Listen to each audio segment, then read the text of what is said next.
It's IELTS speaking part 1, and I'm going to ask you some questions on some unusual topics. So you still have to handle these unusual topics too, okay? The topic is about robots. Sometimes they may ask you questions about artificial intelligence. So you still have to handle the questions, okay? Yeah. Do you think robots are a good invention?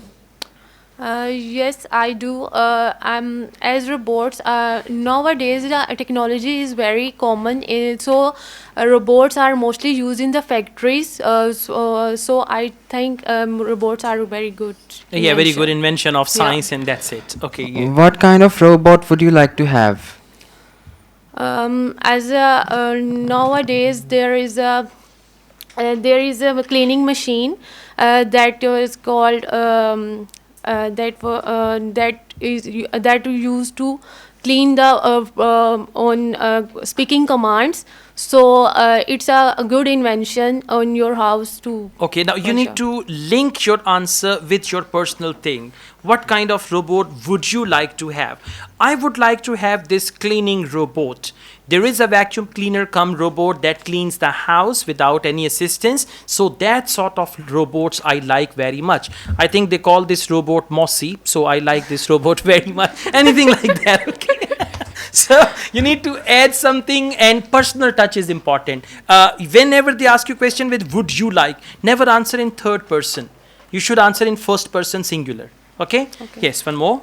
Will robots change the society significantly?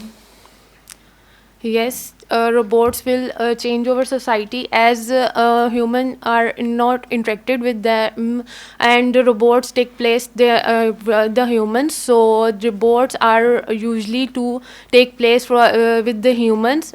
So I would conclude that robots will change the society. Okay, robots will take place of human, or you can Human. use the word robots will replace the human. So I Okay. think this will bring great Great reforms in our reforms. society. Instead of using the word change, you can use the word reforms. It will alter our society, alter, reform, change.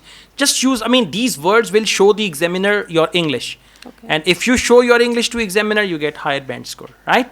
Good job. Your English is good. You just need practice with all these topics, okay? And whenever you practice, remember variety of sentence structures and variety of words related to the topic. Related to, in the question, they will use a couple of nouns and sometimes verbs. So you need to replace those verbs. You need to replace those nouns, okay? Thank you.